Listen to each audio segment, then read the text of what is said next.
Hey guys, and welcome to Perspective for CGMA. This is an 8-week course, and I will be your instructor, Roger Oda, and I am a background designer in television animation.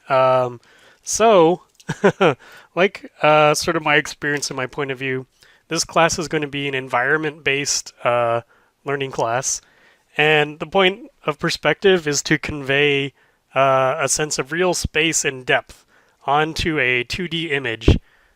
This is going to be a drawn class. We're going to use line, um, and it is designed for like a general artist. You don't have to be like a hardcore designer. You could be a storyboard artist. You can want to be an animator, just an illustrator, multiple things. But my goal for this class is to convey the principles to you guys to develop a natural sense of perspective, so that you can design an environment on your own, out of your mind, and within that, be able to pick angles and points of view anywhere you want within that world. So that will be the goal of the class, and along with all the technical aspects of it, hopefully we also get into some fun stuff too, sort of about visual narrative and sort of how perspective can help you push your ideas. And I got a lot of cool assignments lined up, so let's get into it. Right, okay, first and foremost, this is a big point for me because I hear it a lot. Perspective is like math. I hear that a lot when people find out that I'm a background artist or that I teach perspective. Not true! Or I'll tell you why I disagree with this sort of statement, because to me it sort of really means someone's sort of reluctant to learn perspective because they think their brain doesn't work that way or that it's complicated and unartistic. Not true. Forget all that if you've ever thought that. Perspective is amazing. I enjoy it a lot. And it's really about sort of pushing proportions, pushing in your mind how a space works, what goes back, what comes forward, how tall something is. It's really a lot of sort of creative stuff to me. It's why I enjoy doing it. So get ready to learn in a way that I think is going to be fun and accomplish you guys learning this stuff at the same time. Week 1, we're going to get into 1-point perspective, focus on that. It's going to be a lot about the basics. We're going to do ellipse, cube, and cone, which is sort of the basic building blocks. We're going to talk about the horizon line. And our first week assignment is going to be drawing a bedroom, or your bedroom. And I'll get more into that at the end of this lecture this week. Week 2 is going to be 2-point perspective. And we're going to get a little into taking measurements, doing a repeated object back in space in increments, and also sort of doing elevations like stairs and things like that. For the assignment that week, we'll be doing a throne room, which I think is really appropriate for incorporating all the things that we talk about that week. Week 3 is when it really gets fun to me. Will be the beginning of our mini world assignment.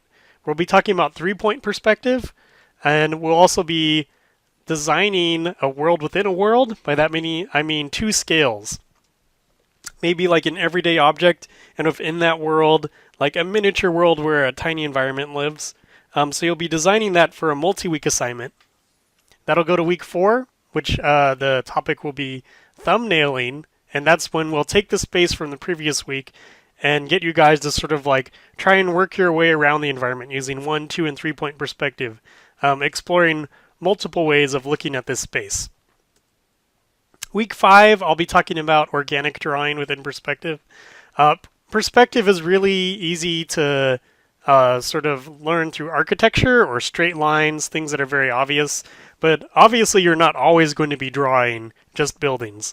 At some point you're going to need to incorporate the rest of our planet, which is organic objects. So I'll talk a little bit about how to think of that and how sort of organic forms sort of wrap in perspective.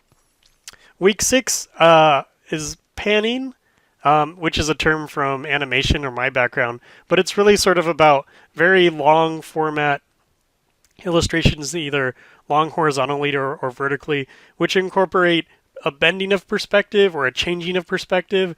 It gets really fun at that point. and you guys will really sort of start to exercise sort of naturally trying to fill out what comes forward, what comes back, what perspective points are doing. And it'll be continue to week 7, where I'll talk about drawing styles because we're near the end of the class. I want you guys to work in realistic perspective for the purposes of learning in this class, but I thought it'd be helpful to sort of go over more graphic styles, such as UPA or Cartoon Network, to show you that these principles work in other styles too. Like you can use sort of the method and the thinking of perspective to help you push depth, even when it becomes less of a line-based illustration. And week 8, we'll have your finished pans. Hopefully they're awesome. Yeah, showing that you are a perspective master. And since this is my last chance to talk to you guys, I wanted to go over a little into visual language, a little about narrative and sort of like how to think about shots in perspective. It's a little bit of film study, a little bit of composition. The point of it being that really I'm here to present the information, but I really feel that perspective is something that you learn by doing. So if you continually think about it, hopefully it becomes ingrained. You'll start to incorporate it into your workflow, and then the more you do it, the less you think about it. And then it just becomes fun. Then it's just creative, and you get to do it all the time. So let's get into it. Starting with week 1, which is where we're at. World creation. That's how I think of it. The horizon line, setting up proportions, and 1-point perspective. So for this week, I'm going to start with identifying 1, 2, and 3-point perspective, give you multiple examples because I believe that's really important that you guys sort of learn to what to look for, and so that you can start thinking about it, even in like your everyday sort of consumption of whatever artwork you're doing, films, comic books, drawings. You can look for it and see how your artists that you're into are using perspective. We're going to talk about the horizon line, which is very important, how you set that up. We're going to talk about the basics of 1-point perspective, which is, again, the shapes, and also how to reference sizes back in space. And then I will do a demo for the assignment this week, which is draw your bedroom. And I'll get more into that at the end of class, into what I expect from that. So I hope you're ready. I hope you're excited to learn. I hope this is going to be a fun class.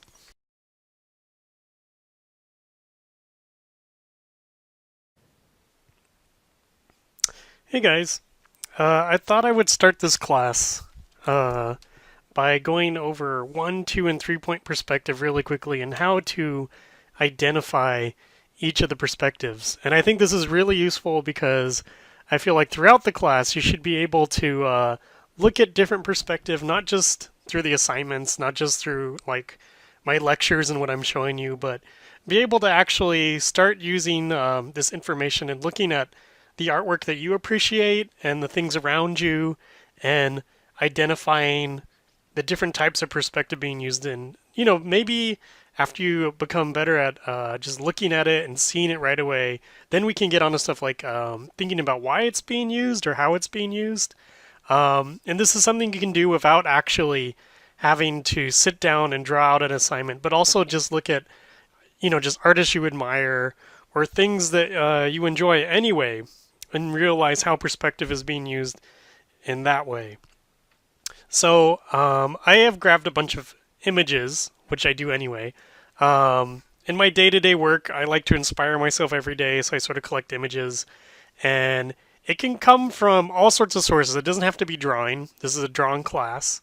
But you can use photography or movies or architecture, comics, all sorts of sources. It all uses perspective in some way. So identifying perspective. First, let me go over 1, 2, and 3-point simply. This is 1-point perspective. Basically, one vanishing point. There it is in the center. It doesn't have to be in the center, but I put in the center there.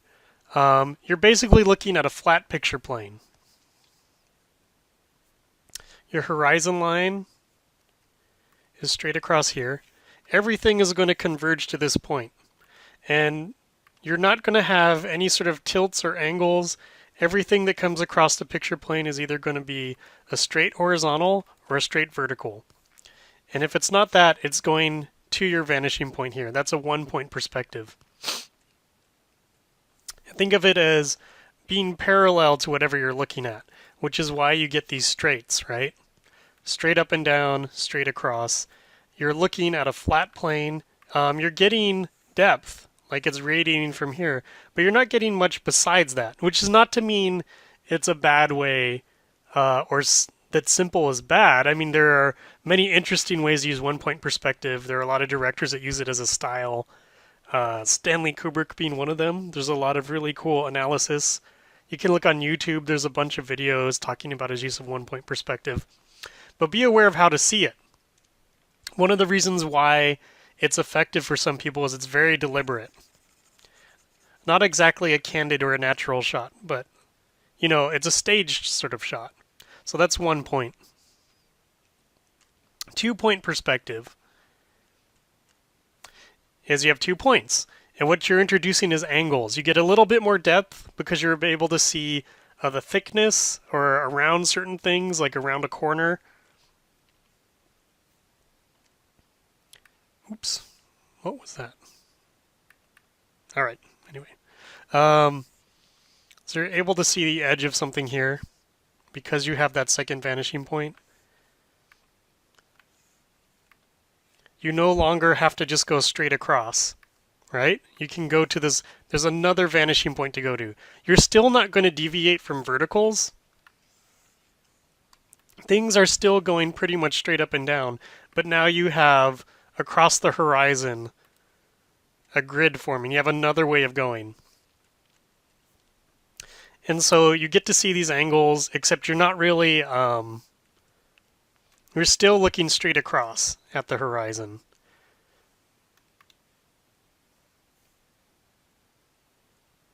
Three-point perspective is the introducing of sort of like a tilt, is like I like to call it. You have 1, 2, this is your horizon line. And something off of your horizon line, now you have a third point up here. And basically, you're looking up or down. Think of it as like if you're holding a camera and you need to look up or down at something, that gives you that convergence of a third vanishing point. You get the angles of the 2-point, but as well you're also getting sort of like the edges of the bottom or the top of something as well, more dramatically, and you should be getting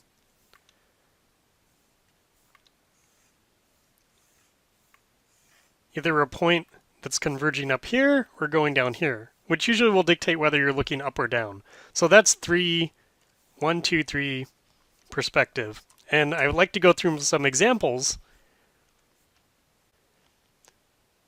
This is Studio Ghibli. Pretty famous. Miyazaki, Isao Takahata. They do Totoro more famously.